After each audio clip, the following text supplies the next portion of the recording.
করতে পারে। শুধু হয় না আমাদের ন্যায্য অধিকার, শুধু পাই না আমাদের বাড়ি ভাড়া নামে লাঞ্ছনা 1000 টাকা আমাদেরকে অপমানিত করেন। কিন্তু আমরা বলতে চাই, আগামীকালকে ঢাকার প্রতিটি রাজপথে পরদে অলিতে গলিতে প্রত্যেকটি বিল্ডিং এ আগামীকালকে মানুষের স্লোগানে উঠবে 20% আওয়াজ ইনশাআল্লাহ। এবং সেই আওয়াজই আশা করি আমাদের সরকার বাহাদুর পর্যন্ত আমাদের 20% বাড়ি ভাড়া সহ আমাদের তিনটি ন্যায্য দাবি দিতে বাধ্য হবেন। আর যদি এর ব্যত্যয় ঘটে, এর যদি ভিন্ন কিছু পরিকল্পনা, ভিন্ন কিছু চিন্তা করা হয়, আমরা এমন দুর্বার আন্দোলন করে তুলব। টেকনাফ থেকে তেতুলিয়া, রূপসা থেকে পাথুরিয়া, কুমারিকা থেকে হিমালিকা পর্যন্ত শিক্ষকদের 6 লক্ষ শিক্ষক নিয়ে দুর্বার আন্দোলন গড়ে তোলা হবে ইনশাআল্লাহ। দেখা হবে রাজপথে, কথা হবে স্লোগানে। ভালো থাকবেন।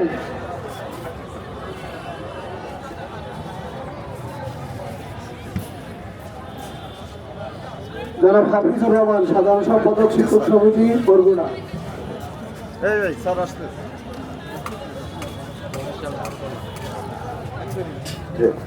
আসসালামু আলাইকুম। বেসরকারি শিক্ষা ব্যবস্থা জাতীয়করণ সহ 20% বাড়ি ভাড়া, 1500 টাকা চিকিৎসা ভাতা, 75% উৎসব ভাতা, এই দাবি আদায়ের লক্ষ্যে আজকের এই 7ম দিনে ঢাকা কেন্দ্রীয় শহীদ মিনারে আমরা অবস্থান করছি।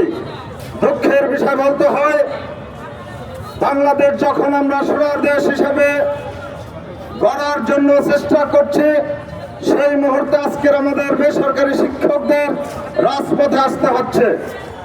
আমাদের এই বেসরকারি শিক্ষকদের দুর্দশা, দুর্লভ, আমাদের যে অসহায়ত্ব, এটি বাংলাদেশের সরকারের সকলেরই জানা। কিন্তু তারপরও কেন সরকার বাহাদুর আমাদের এই দাবিটা মেনে নিচ্ছে না জানি না। আমাদের শিক্ষকদের পেটে ভাত না দিয়ে শিক্ষা ব্যবস্থা কিভাবে ভালো করা সম্ভব, আমি সরকার বাহাদুরের কাছে সবিনয় অনুরোধ করব যে দেশের একজন প্রাথমিক বিদ্যালয়ের সরকারি চাকরিজীবীরা 45% বাড়ি ভাড়া পায়, সেখানে আমাদেরকে কেন 5% দিয়ে আমাদের লজ্জা দিচ্ছেন। আমার পরিবারে আমার স্ত্রী যখন বেতন তোলেন তখন দেখি তার 45% বাড়ি ভাড়া সহ অনেক সুযোগ সুবিধা, অথচ আমি বেসরকারি শিক্ষক হিসেবে আমার সন্তানের কাছে বলতে লজ্জা হয় আমার বাড়ি ভাড়া কত, আমার চিকিৎসা ভাতা কত। তাই আমি আজকের এই সমাবেশ থেকে 7ম দিনের সমাবেশ থেকে আগামীকালকের কর্মসূচি পালন করার আগেই সরকার বাহাদুরকে অনুরোধ করব, আপনারা আমাদের এই দাবিগুলোকে মেনে নিন, আমাদেরকে ক্লাসে ফিরে যেতে সাহায্য করুন।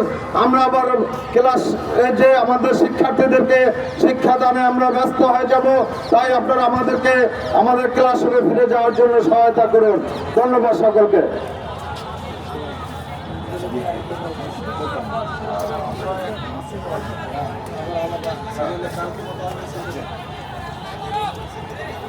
বক্তব্য রাখার জন্য